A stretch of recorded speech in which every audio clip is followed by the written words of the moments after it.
ಬಿಸಿ ಬಿಸಿ ಆಗಿರೋಂಥ ಇಟ್ಕವರೆ ಸಾರನ್ನ ಹೇಗೆ ಮಾಡಬೇಕು ಅಂತ ತಿಳ್ಕೊಳ್ಬೇಕು ಅಂದರೆ ವಿಡಿಯೋನ ಕೊನೆಯ ತನಕ ಸ್ಕಿಪ್ ಮಾಡದೆ ನೋಡಿ.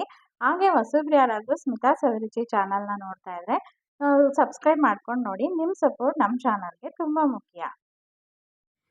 ಅವರೆಕಾಳನ್ನ ಮಾಡ್ಕೊಳ್ಳೋದಕ್ಕೆ ನಾನಿಲ್ಲಿ ಅವರೆಕಾಳನ್ನ ತೊಗೊಂಡಿದ್ದೀನಿ. ಇದನ್ನು 4 ಗಂಟೆ ಟೈಮು ನೀರಲ್ಲಿ ನೆನೆಸಿಟ್ಕೊಂಡಿದ್ದೆ. ಇದು ಚೆನ್ನಾಗಿ ನೆಂದಿದೆ. ಈಗ ಇದನ್ನು ಈ ಥರ ಸ್ವಲ್ಪ ಇಸುಕೊಂಡ್ರೆ ಈ ಥರ ನಮಗೆ ಕಾಳು ಸಿಗುತ್ತೆ. ಈ ಥರ ಕಾಳನ್ನ ನಾನು ಉಪಯೋಗಿಸ್ಕೊಂಡು ಈಗ ನಿಮಗೆ ರೆಸಿಪೀಸ್ ತೋರಿಸ್ತೀನಿ.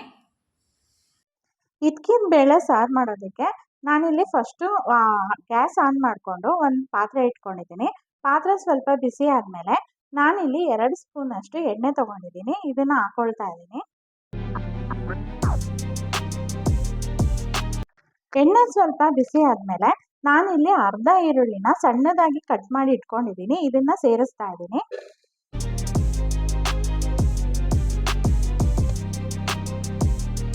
ಇದನ್ನು ಸ್ವಲ್ಪ ಫ್ರೈ ಮಾಡ್ಕೊಳ್ಳೋಣ. ಈರುಳ್ಳಿ ಸ್ವಲ್ಪ ಟ್ರಾನ್ಸ್ಪರೆಂಟ್ ಆದರೆ ಸಾಕು. ಈಗ ಇದಕ್ಕೆ ನಾನಿಲ್ಲಿ ಇಟ್ಕೊಂಡಿರೋ ಅಂತ ಅರ್ಧ kg ಅಷ್ಟು ನಾನು ಅವರೆಗೆ ಬೇಳೆನ ಸೇರಿಸ್ತಾ ಇದ್ದೀನಿ.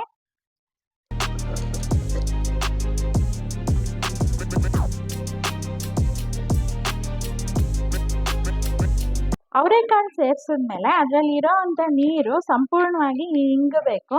ಇದು ಫುಲ್ ಡ್ರೈ ಆಗಬೇಕು. ಎಣ್ಣೆ ಎಲ್ಲ ಮೇಲಕ್ಕೆ ಬರಬೇಕು. ಅಲ್ಲಿ ತನಕ ಇದನ್ನು ನಾವು ಹುರ್ಕೊಳ್ಬೇಕಾಗತ್ತೆ. ಸಾರಿಗೆ ಫಸ್ಟು ಮಸಾಲೆ ರೆಡಿ ಮಾಡ್ಕೊಳ್ತೀನಿ. ಇಲ್ಲಿ ನಾನು ಅರ್ಧ ಹೋಳನಷ್ಟು ತೆಂಗಿನ ತುರಿ ತೊಗೊಂಡಿದ್ದೀನಿ, 1 ಟೊಮೆಟೊ ತೊಗೊಂಡಿದ್ದೀನಿ, ಅರ್ಧ ಹೋಳನಷ್ಟು ಈರುಳ್ಳಿ ತೊಗೊಂಡಿದ್ದೀನಿ, ಅರ್ಧ ಹಿಡಿಯಷ್ಟು ಕೊತ್ತಂಬರಿ ಸೊಪ್ಪು ತೊಗೊಂಡಿದ್ದೀನಿ, 1 ಬೆಳ್ಳುಳ್ಳಿನ ಸುಲಿದು ಇಟ್ಕೊಂಡಿದ್ದೀನಿ, 1.5 ಇಂಚಷ್ಟು ಶುಂಠಿ ಇದೆ, 1 ಟೀ ಸ್ಪೂನಷ್ಟು ಹುರ್ಗಡ್ಲೆ ತೊಗೊಂಡಿದ್ದೀನಿ, ಅರ್ಧ ಟೀ ಸ್ಪೂನಷ್ಟು ಗಸಗಸೆ ತೊಗೊಂಡಿದ್ದೀನಿ, 6 ಮೆಣಸಿನಕಾಳು ತೊಗೊಂಡಿದ್ದೀನಿ, ಚಕ್ಕೆ 1 ಇಂಚಷ್ಟಿದೆ, ಲವಂಗ 2 ತೊಗೊಂಡಿದ್ದೀನಿ, 2 ಸ್ಪೂನಷ್ಟು ಧನಿಯಾ ಪುಡಿ ತೊಗೊಂಡಿದ್ದೀನಿ, 1 ಸ್ಪೂನಷ್ಟು ಅಚ್ಚ ಖಾರದ ಪುಡಿ ತೊಗೊಂಡಿದ್ದೀನಿ. ಇಷ್ಟನ್ನು ಮಿಕ್ಸಿನಲ್ಲಿ ನುಣ್ಣಗೆ ನೀರು ಸೇರಿಸಿ ರುಬ್ಕೊಳ್ಳೋಣ.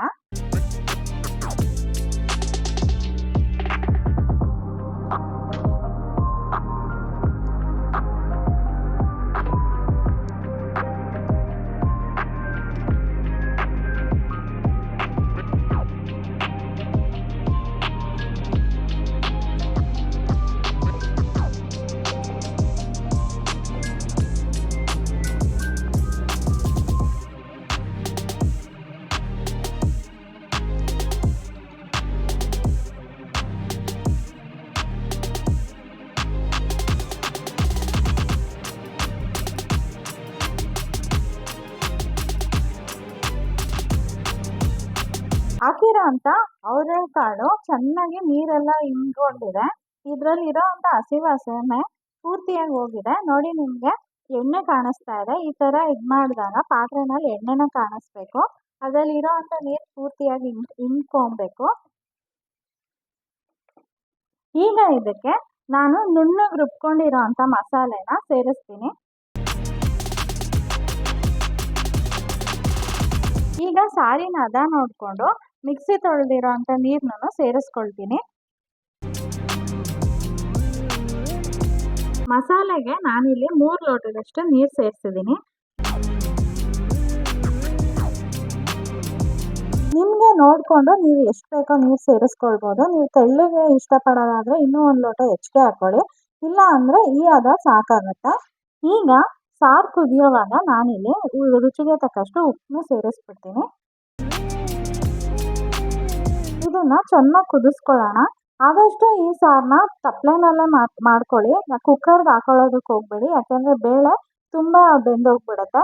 ಇದ್ರ ಸಾರು ಚೆನ್ನಾಗಿ ಬರೋದಿಲ್ಲ ನಿಮಗೆ.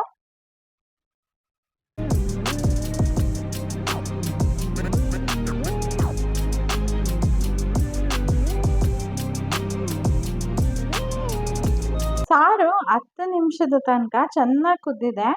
ಈಗ ಕಾಳು ಕೂಡ ಚೆನ್ನಾಗಿ ಬೆಂದಿದೆ. ನೋಡಿ, ಈ ಥರ ಕಟ್ಟಾಗುತ್ತೆ. ಇಸ್ಕಕ್ಕೆ ಹೋದಾಗ ಇಷ್ಟ ಆದರೆ ಸಾಕು. ಈಗ ಆಫ್ ಮಾಡಿಕೊಂಡು ಸರ್ವ್ ಮಾಡ್ತೀನಿ.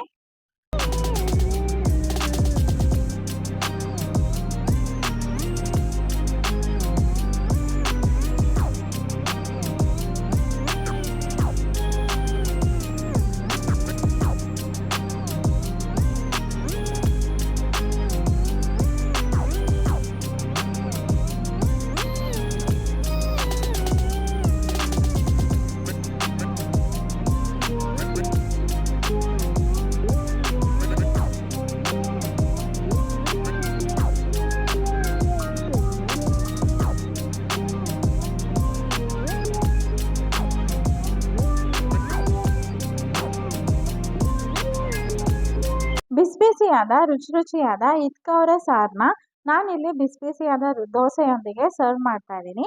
ವಿಡಿಯೋನ ಕೊನೆ ತನಕ ಸ್ಕಿಪ್ ಮಾಡದೆ ನೋಡಿರೋ ಎಲ್ಲರಿಗೂ ಧನ್ಯವಾದಗಳು. ಹೊಸಬ್ರು ಯಾರಾದರೂ ಸ್ಮಿತಾ ಸವಿರುಚಿ ಚಾನಲ್ನ ನೋಡ್ತಾ ಇದ್ರೆ ಸಬ್ಸ್ಕ್ರೈಬ್ ಮಾಡ್ಕೊಂಡು ನೋಡಿ. ನಿಮ್ಮ ಸಪೋರ್ಟ್ ನಮಗೆ ತುಂಬ ಮುಖ್ಯ. ಸೀಸನಲ್ ಆಗಿ ಸಿಗೋವಂಥ ಈ ಅವರೆಕಾಯಿನ ತಂದು ಈ ರೀತಿಯಾದ ಸಾರನ್ನ ನೀವು ಒಂದ್ಸಲ ಟ್ರೈ ಮಾಡಿ.